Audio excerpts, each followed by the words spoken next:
Welcome to the deep dive. Today, we're really getting into how social media is, well, shaping today's generation. hmm We've analyzed a pretty comprehensive report looking at, the psychological, social, and behavioral effects. Yeah, it's quite revealing. Our mission, really, is to understand the key takeaways, Mhm. the actual influence, and maybe some strategies for, a more balanced digital life. It's fascinating that term digital natives. Social media isn't just a tool for them. Right. It's often their primary way to communicate, express creativity, even get information just woven in. Totally. And that makes it this, well, classic double-edged sword, doesn't it? So many benefits, connection, expression, Yeah.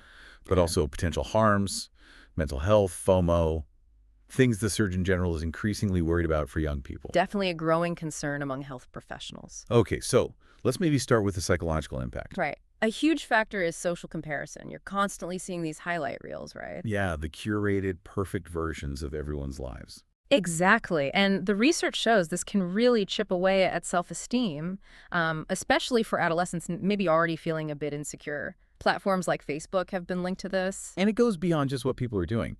Body image is a big one, Oh, absolutely. All the filtered images, the edited content, it creates these beauty standards that are just, well, unrealistic. which can lead to serious body dissatisfaction, even eating disorders, particularly for young women, though the impact varies from person to person. And then there's the addictive side. The likes, the shares, they give you a little hit of dopamine. That pleasure chemical. Yep.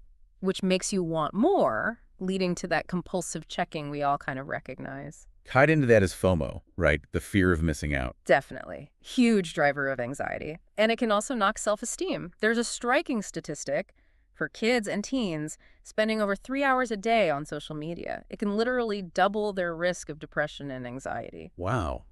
Double. Yeah, and this problematic social media use is also tied to getting less sleep. Which affects everything else. Right, and think about how it affects our thinking, cognitive biases. Yeah. The algorithms.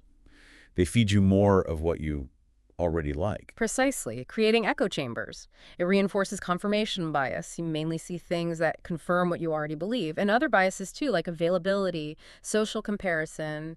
It impacts critical thinking. Okay, so zooming out a bit, what about broader social and behavioral shifts?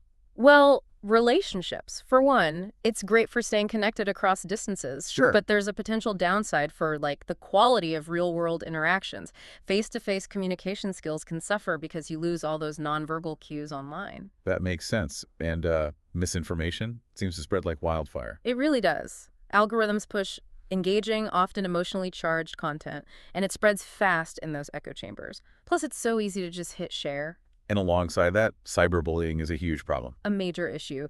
It comes in many forms, and the psychological fallout, depression, anxiety can be severe. And unlike traditional bullying. It's inescapable, like 204/7. Exactly. It follows you home into your bedroom. This whole culture of comparison, it feels like it shapes bigger societal values too, not just individual feelings, like what we see as success or happiness.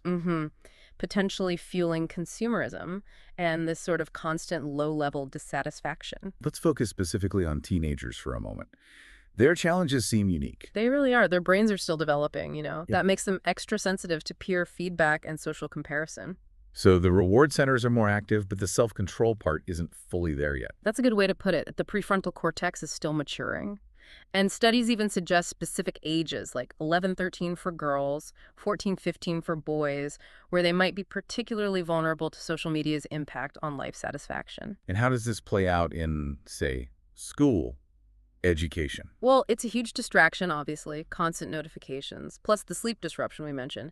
It's all linked to potentially lower academic achievement. So parental communication, maybe some monitoring, seems key there. Crucial. And interestingly, it's even shaping career goals now, the rise of the influencer. Right, that's a whole new aspiration. It is. And it's complex. It can be about self-expression, but there's Yeah. also immense pressure to maintain this perfect online persona. Okay, so bringing it back to you, the listener, we've covered a lot of ground.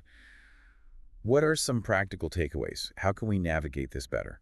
Well, things like app timers or usage controls on your phone, they can help raise awareness. But they need self-control to actually work. Exactly. Digital detoxes, taking intentional breaks can be really beneficial. Improve mental health, focus, sleep. reconnect offline. Yeah, reconnecting seems vital. It sounds like it boils down to cultivating self-discipline. It does, setting boundaries, Mm. replacing that impulsive check with something more intentional, maybe practicing mindfulness. And for parents, there are control apps. Yes, they exist, they can monitor and limit usage, but again, nothing replaces open communication. Mhm. Talking about it is key. So the bottom line seems to be, social media is incredibly powerful. Big consequences, psychologically and socially, especially for younger generations. Undeniably. All right, so here's some food for thought for everyone listening. Considering all this, what's maybe one small intentional shift you could make in your daily digital habits? Something to foster a bit more well-being, a stronger connection to the offline world, what truly feeds your sense of self beyond the likes and shares. Think on that. Thanks for this deep dive.